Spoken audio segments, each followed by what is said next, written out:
Hello everyone. Today we're going to be looking at going to do a code review. Um, whenever we hire people, we send them a code challenge. When we hire programmers, we send them a code challenge that tends to be close to what the actual task would be that they would perform. So in this case, the challenge is to make a game-making game where you can place entities, in this case just cubes and spheres, and then make them do things like exploding or give the player points um, when the user clicks on them. So the goal is to make a game that allows the player to make games. Very simple game, but nevertheless. And we're going to do a code review of one submission for this challenge.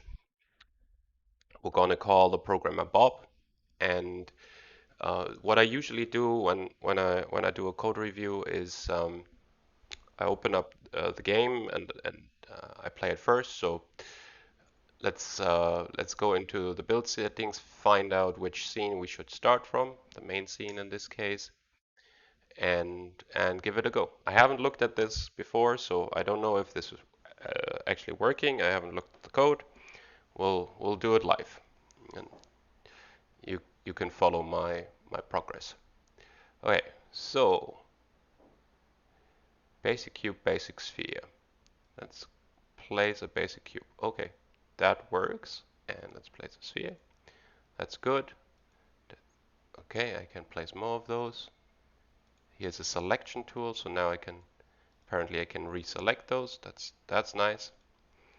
I see what is in the scene,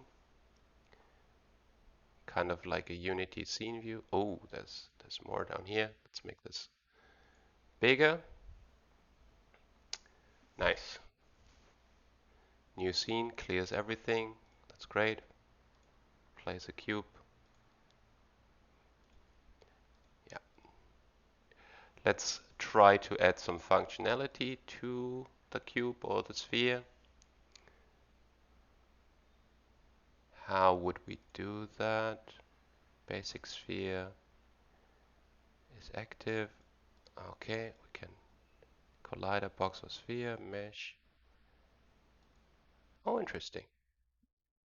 This is a little game maker editor right here. Okay, let's add a behavior. Let's add the explode behavior. Explode time 1, explode radius 5. Okay. And hit play. Let's see what happens when we play it. Click, I click the cube. Nothing happens. I click this. It explodes. It doesn't disappear. It just plays an explode animation. It's good enough. Let's go back to the cube. I wanna I wonder what this button does. Save as prefab. Get another cube. Basic cube 2. Okay.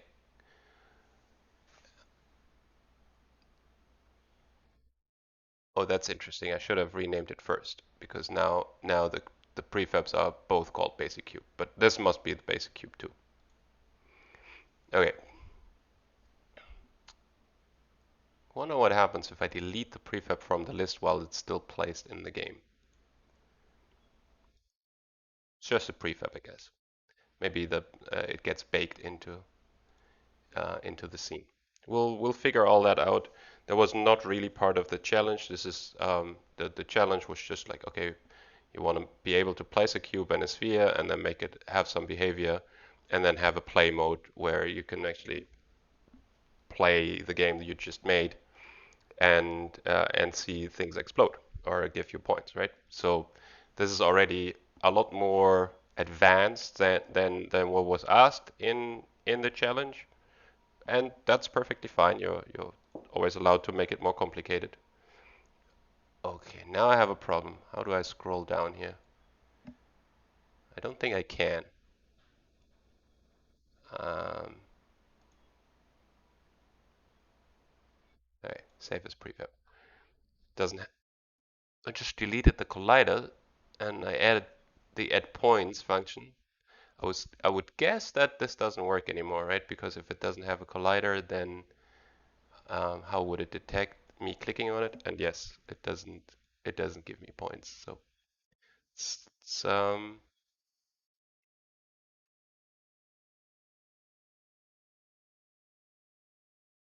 try to add the collider back. I cannot save it as a prefab anymore.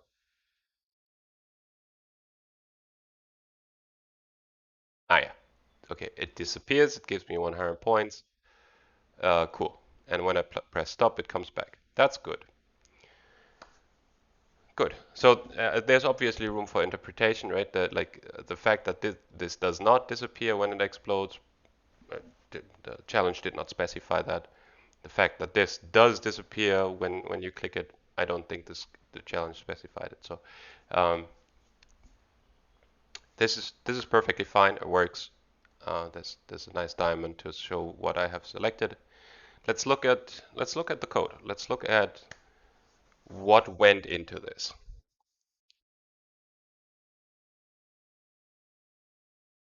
What I usually do when I get a new project and I have to find my way around is I just look at the names of the classes and try to find out what's going on based on the names and also based on what I'm seeing what what components are on the game objects in the game, right? So if we if we place the cube here, we would probably see a physical cube somewhere in the scene hierarchy.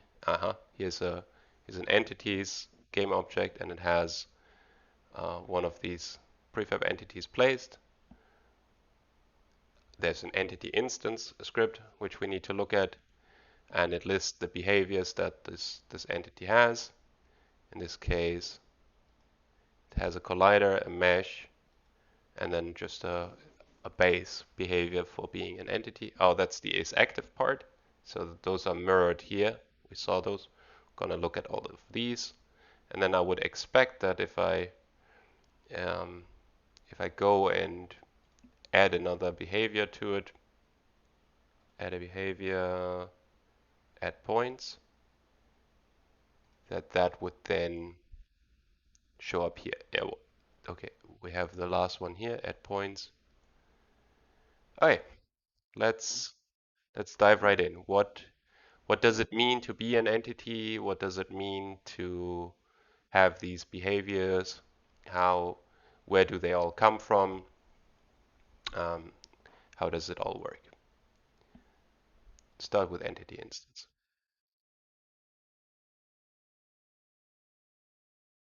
Entities have an ID, they have behaviors, and the behaviors are exposed as a get-only property, read-only collection. Right.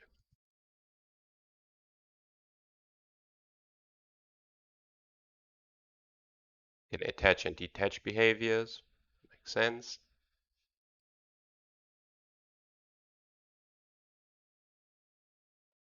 And behaviors have types, and we can get the behavior if it's on the thing by asking for the type. And here's an interesting thing. Behavior type sounds like you would usually use something like an enum, but in this case, the programmer used a scriptable object.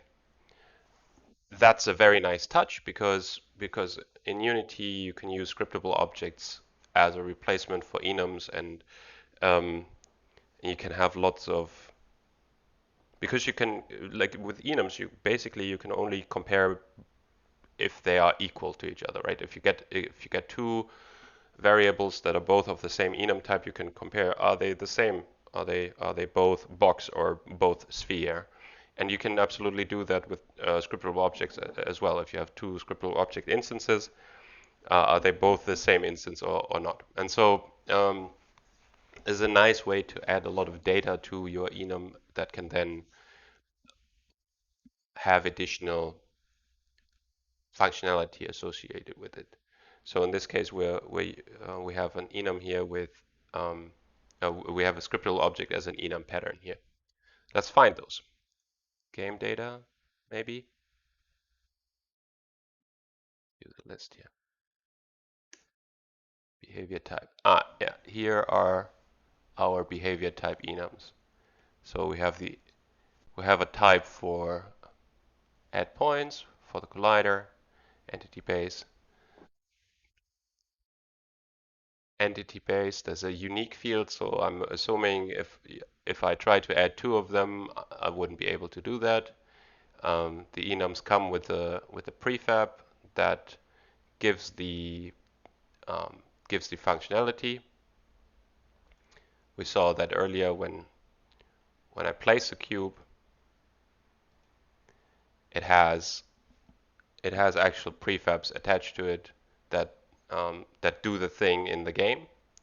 And so the way to get those is by grabbing them from the SO, the scriptable object, and then instantiating them. That's my best guess. So we'll verify that. And then there's also parameters apparently, which is really cool. Like the parameters are probably, let's see,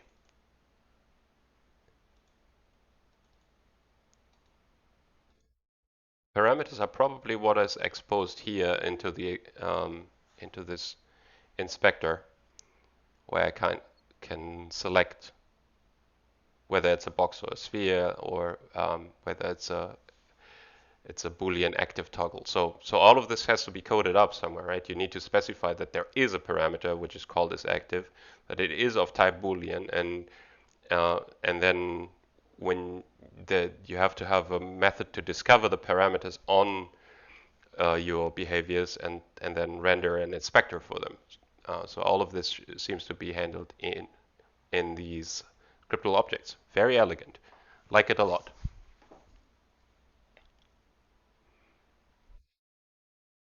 And there's also a nice little custom editor for this.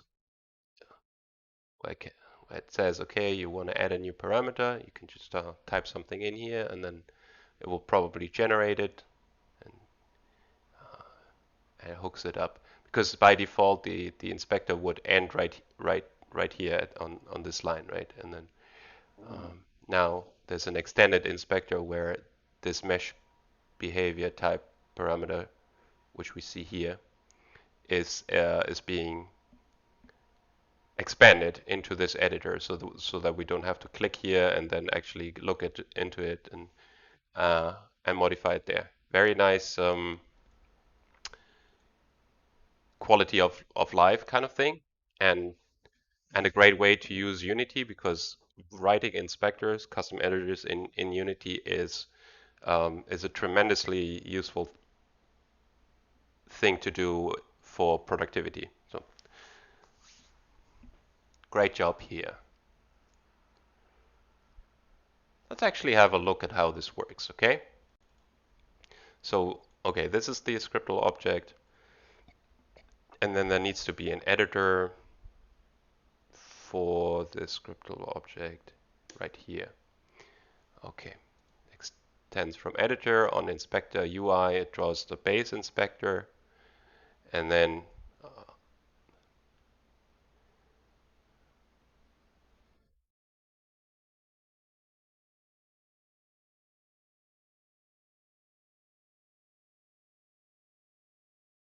this is the part where it lets me add a new parameter, and then it goes over the existing parameters.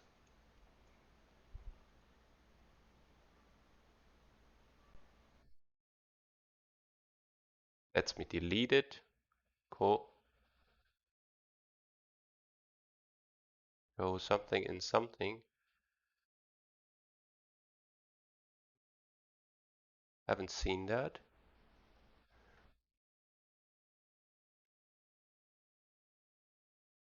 Ah, here.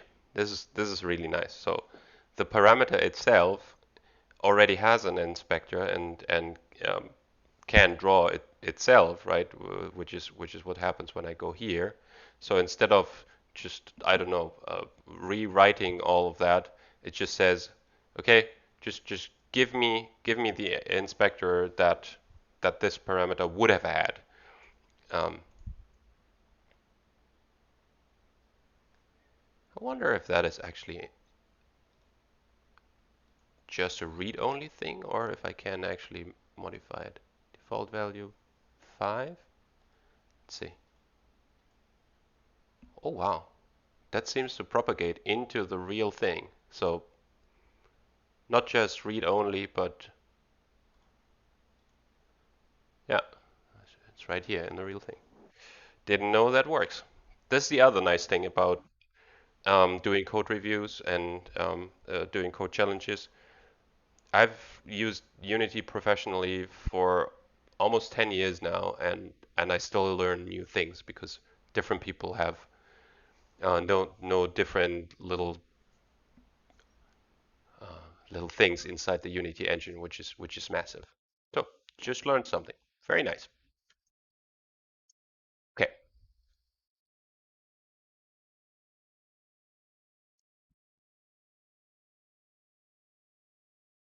Also a nice touch here is that with the fields that are in the inspector, right, is unique, and then the behavior prefab.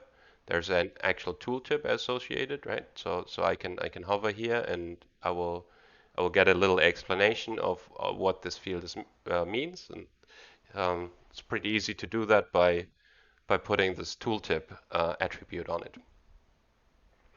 And the other thing that I'm seeing here is the fields that are in the inspector. They are not just public like you would see in Unity tutorials, but they are private. And in order to make a private field show up, you put a serialized field marker on it, and then you get it in the inspector. And and that's good because now it's private and nobody else can modify it from code. And in order to read it from code,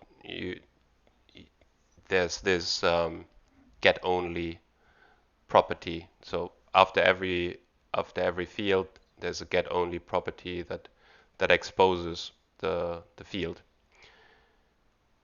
It's it's a little bit boilerplatey, and I'm not happy that this is that there's no better way to do this in Unity. I would like it. I would like for something like public read only to work in, but that's not how Unity supports it. So the best we have currently is this pattern where, okay, if you want to expose the property publicly for reading, um, but not for writing, you either do the private field, serialize it, and then expose a public getter. And be careful that you get this right, because if you type this, then it's an infinite loop, and it will it will crash the editor. So make sure make sure it points to the field and not to itself. I don't know why that's not a compiler error, but I guess that's a topic for a different time. So you either do that or you do a public string um, foobar uh, get private set, and then you put a field serialized field property on it. So now this is a property, and properties usually don't get serialized by Unity. But if you put the field serialized field attribute on it, then the automatic backing field that C# generates will actually get serialized, and that way it will show up in Unity. So let's see if that worked. Yeah, here's the foobar field, and can type something in here, and and that is the serialized backing field. And in code, you can only read it, right? You can't actually write it from code. I've never tried what happens if I make it a get only property. If this, no, that doesn't work. Okay, you have to have the private set there. Okay, so those are the two ways to do serialized fields that are read only in code. There's, it's not like one of them is better than the other. Tooltip, serialized fields.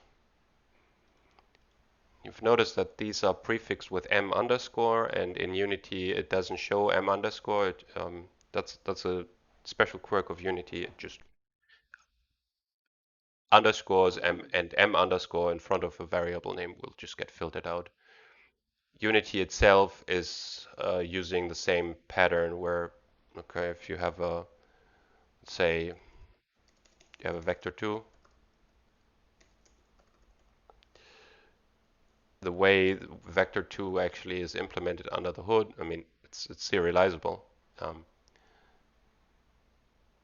ah, that was a bad example because vector2 does have x and y without m underscore, but a lot of Unity classes are actually using the same m underscore um, pattern for the fields, for the serialized fields. Right. So here's an interesting thing. A list of parameters for this behavior, right? And it's a list. And then we want to expose it to other parts of the code. So do we? Yeah, the selection tool needs to read it. Right? It's not just and the editor, of course. But we don't want other parts of the code to add or remove parameters. So we expose it as a read-only collection. That's a nice way to do that. Although this means that only the collection itself is read-only, right? The parameters within the collection are still very much mutable. Um, this is about as good as it gets. There's very little way to make it more read-only than this. What I tend to do is when there's a serialized field and it's a list, um, it's just as it I tend to replace them with an array because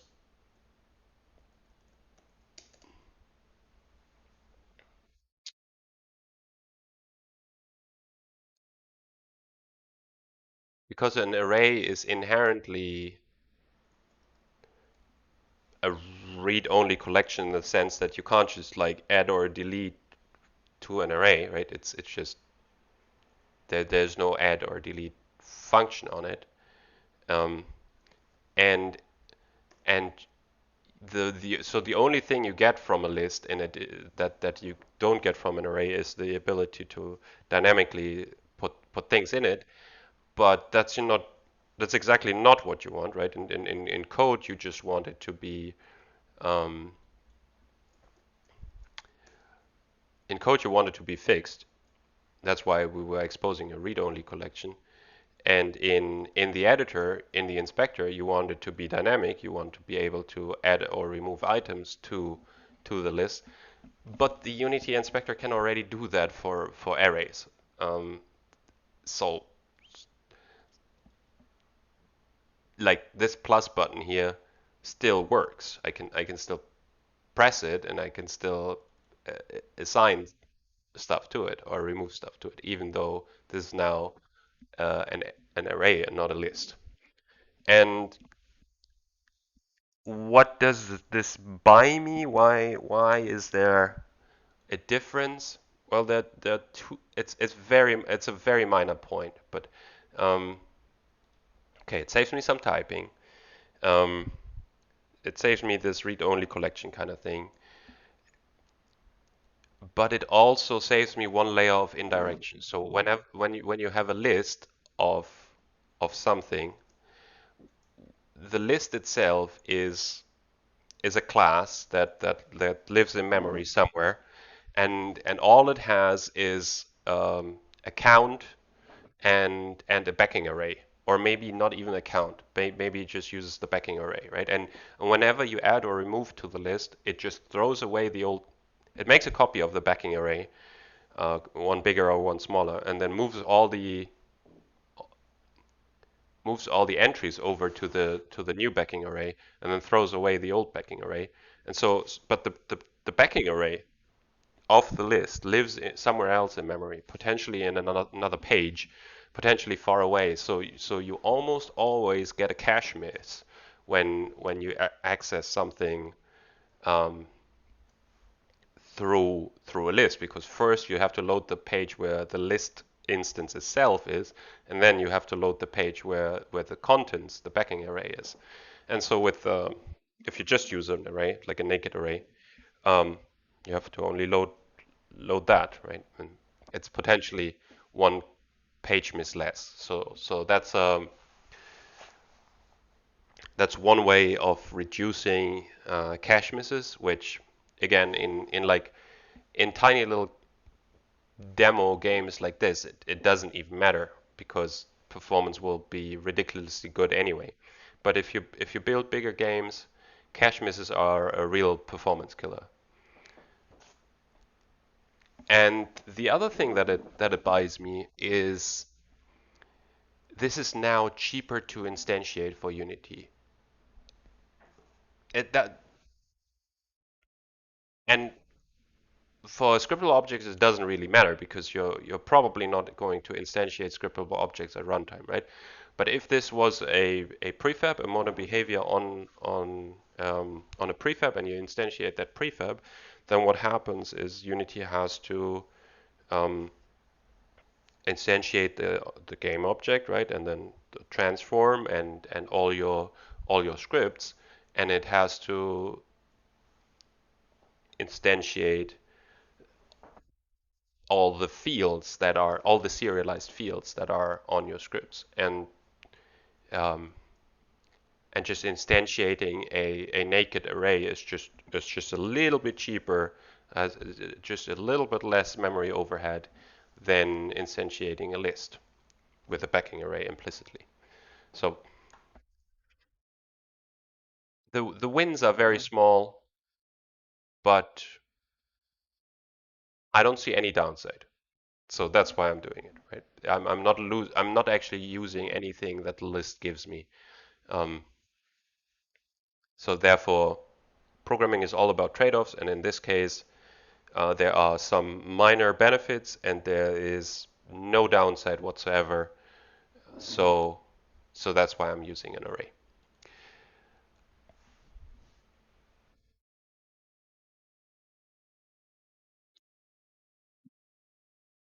Another interesting thing is if you are using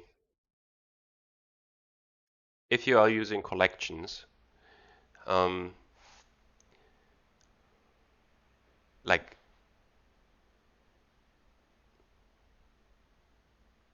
right, like this one. This one is good. I'm not actually sure what the non-reorderable tag does. Where is this coming from? Is it Unity? Unity core module. Didn't know. Um, so here we have a private field that is not serialized, right? It does not show up in the inspector. Um, it's not part of this, right? And the here you can see a pattern, which is again a good thing to do when you're programming. This list is initiated at construction time right here, so it's never null, right? Because um, it will have an empty list in the beginning and never null, and that prevents or yeah protects you against null reference exceptions. And you never have when you access this, you never have to actually check is this null or not? If it's null, then I have to put a list in there first, blah blah blah, or sometime or somehow handle it, right? So when you are dealing with collections, whether that's dictionaries, hash sets, lists, whatever, um, chances are you want to initialize them to you want to construct them directly in the field and never worry about them being null, right? It's perfectly fine for them to be empty, and maybe that is a special case that you want to handle, but null is probably not something you ever want. And you probably also never want to reassign to any collection that you have. So you probably never want to do something like this, um, where at some point in your code you're throwing away the old list and initializing it with a new list because first of all, that's a lot of garbage. The old list has to get removed from memory, right? And the new list has to get created, and you can get the exact same functionality by just using clear instead. So there's really no point in ever recreating any collections. So in order to make make that point clear not only to the compiler but also your fellow programmers, it's a good idea to mark any collection you're using read-only. That way, it can only get assigned right there in the field or in the constructor. And this is now literally a compiler error. The assigning a new list would does not compile. Can verify that. The read-only field cannot be assigned to except in a constructor or a variable initializer. So so while this code was already pretty good, I would I would suggest to make it a little bit better by slapping read-only onto this particular field.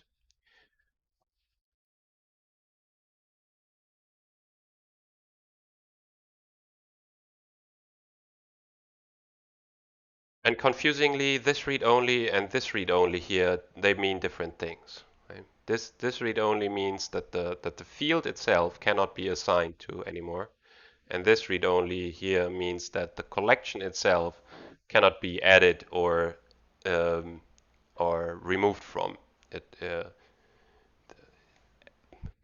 But it doesn't mean that the elements inside the collection are read-only. So lots of little caveats there. The other thing that I tend to do is I tend to slap sealed on my classes. Sealed. Cannot type. Sealed makes it impossible to inherit from this class. So when the class is sealed, I cannot type uh, behavior as a type. Right. I cannot do this. It's not allowed because cannot derive from a sealed type. And why do I do that? Well, it's kind of for the same reason or a similar kind of reason why you want your variables to be private and your collections to be read only and all those kind of constraining mechanisms that you have in programming languages. You want your classes to be sealed by default because that way you don't even have to think about what would happen, what should happen if anyone were to derive from the class and like do things with it, right? Like you don't have to worry about, oh, should I make this field private or protected? Should this function be virtual or non-virtual? Is there anything that could go wrong if someone inherits from this class? What would they want to override? What would they want to keep? Right? All of this completely goes away by saying, okay, you know what? This class is good as is. I haven't designed it to be derived from, to be inherited from. So so just disallow that from the get-go, and um, and that way you're not future-proofing your class to be like more extensible than it needs to be. And if in the future the need arises, really arises to inherit from that class, then um, either the person implementing that would have to remove the sealed attribute, or maybe first go to talk to you, because they can see who wrote the class, right? And then ask, can I remove that? And that's a good thing.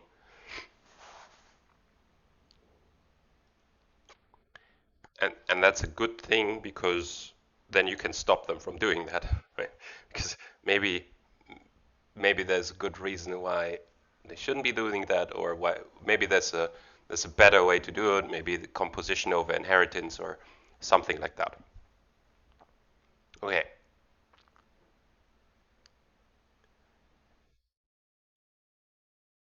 comments. SO holding behavior information. Behavior type SO. Not a fan of comments. They tend to be, it's easy for comments to get, code changes. Coding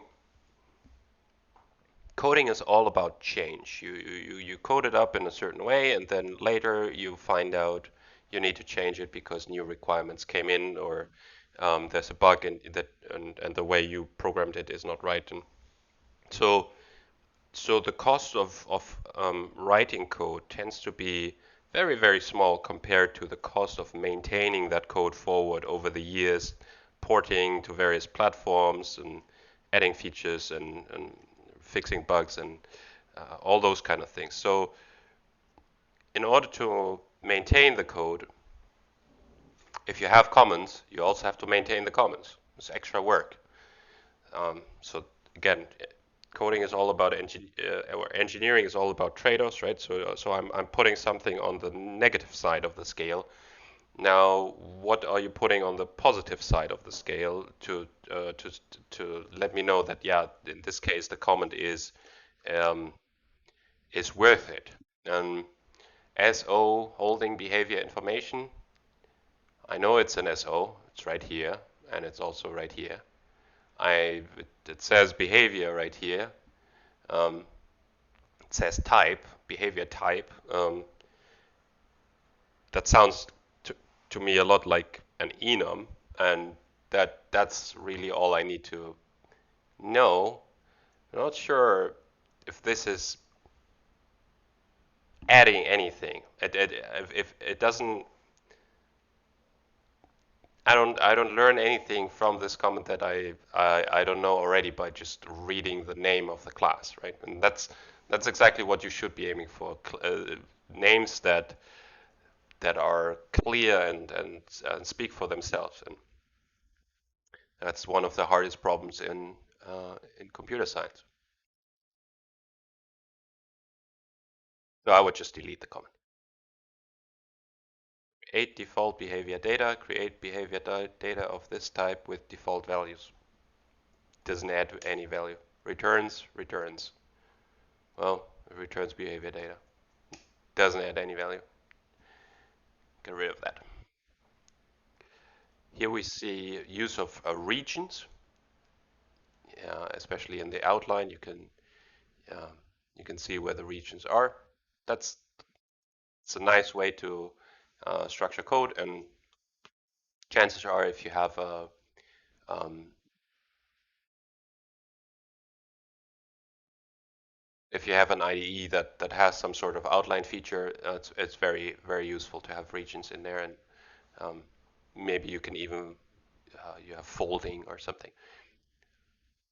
Regions are also in a way commons because, again, um, this is just text. You can write anything in here, and you kind of have to maintain them forward. But um, at least you will probably not type like a long sentence, but you will just try to find a good mode, good short name. So In this case, the two regions are create mode and play mode, which are directly linked to the code challenge itself, right? Create mode is where I am. I mean, it's literally called create mode here and play mode. So um, it's the names of the regions are tied to the business case that we are making here. Play mode is when you hit the play button uh, in that little inspector, the custom inspector. Also, next one. This is an iSerialization callback receiver. Why is it that? Well, runtime behaviors, on after deserialize, new. So what is going on here?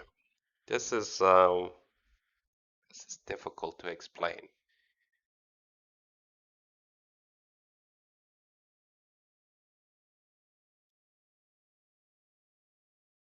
So the iSerialization callback receiver adds these two callbacks, on before and on after deserialized, um,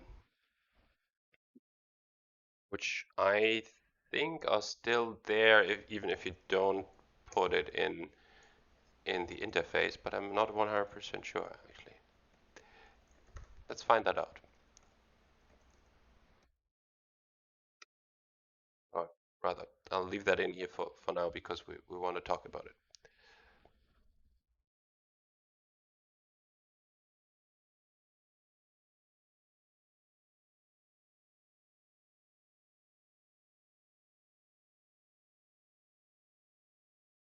So here we're seeing that on before serialize is getting called a lot. Um, Probably because I'm looking at the inspector right now and for some reason the inspector is redrawing. That has to be a quirk of the custom editor. Maybe there's a refresh in here somewhere, or maybe there's some other reason why it thinks it needs to redraw every time. I don't know. I haven't fully read this, but I would bet that if we remove the custom editor, and we can do that very quickly like that, it would not constantly uh, serialize the date. Okay, we're looking at it now. Oh, it does. It still does. Okay. Well, surprise. Surprised by Unity. Okay. On before serialize. Calls that a lot. But what I was trying to say earlier, right? I have removed the interface, the one that adds um, those two functions to your class or forces those two. I haven't removed it. I wanted to.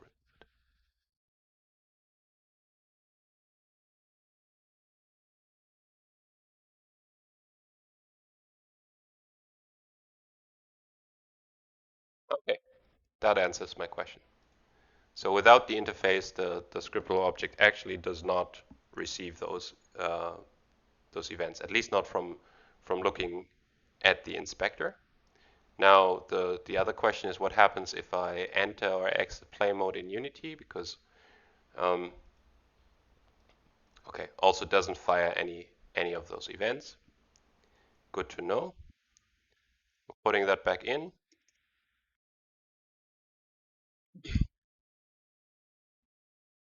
Not gonna be looking at it in the inspector um, to make sure we don't get those events, and then we enter play mode. Haha. So we enter play mode and we get like on before serialize on each of our five, six instances of this type SO. These six. Uh, by marking them, I was looking at them. Okay. Exit play mode. Exit play mode, nothing happens. Enter play mode, all of them get serialized and on before serialized and on after serialized gets called. So, long story short, the reason why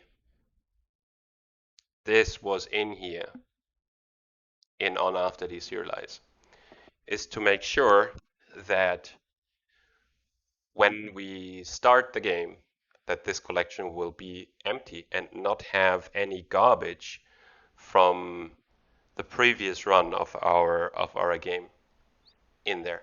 And this is only a problem in editor, right? It's only a problem in Unity. When you build your game and you ship it, you can't, I don't know, exit play mode and enter play mode. Like exiting play mode is literally exiting the game. So this is not a problem that actually exists in the real world. It only exists for the developers. And so in order to fix that, in order to get rid of anything that might have survived from the last play session, the programmer here chose to have an on after deserialize and clear the list. Okay, I made it read only, so instead of just creating a new list, we're clearing the list. It has the same effect, right? It still works. This is a quirk of scriptable objects. It's not great. It's something to keep in mind. Um, yeah, some values can survive longer than you want, and they can lead to really weird and uh, weird bugs that you would only see in editor. It tends to be a good idea to set a breakpoint, and if you ever run into like, okay, my scriptable object still has like weird data, set a breakpoint and inspect that data, because you can't use the inspector because it's all in like non-serialized fields, right? So you either have a custom inspector that grabs it out of the public getters, so you can see, oh well, there's something in there and I wasn't expecting it to be in there, or you use a debugger to break it to break into it and inspect what's in this field. This also system non-serialized, this attribute which you can put on fields that you do not want to be serialized explicitly, and it does something, but I don't think it does the full thing. I think it doesn't actually clear the collection. I need to try it again in a minimal test project to see exactly how scriptable objects behave when you exit and enter play mode again. So just there's something to do with non-serialized that helps in some cases. That's all I remember.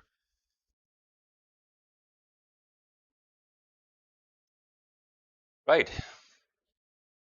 So we haven't actually gone very far into the code. I've basically only looked at a fraction of one class instead of all of them, but you can kind of get an idea of both how long it takes me to review code and how many how many little tangents there are and little things that I'm looking for, uh, things that I consider good or bad or useful, or making a good trade-off versus a bad trade-off. And so I should probably do more code review for this particular code base. We got a good start, and I think this programmer uses a lot of good patterns already. I have very little to criticize. Maybe a sealed here and read only there, right? And an array instead of a list. But generally speaking, there's a lot of good stuff already going on. Scriptable objects as enums, um, private serialized fields instead of public fields, good names that speak for themselves, tooltips, custom inspectors, field initializers, generally good. The general structure of the code seems fine. So very little complaints so far. we'll continue to look at it and see how it goes.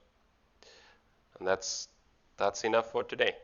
Thank you for watching. I hope there was something interesting for you in here. And see you next time.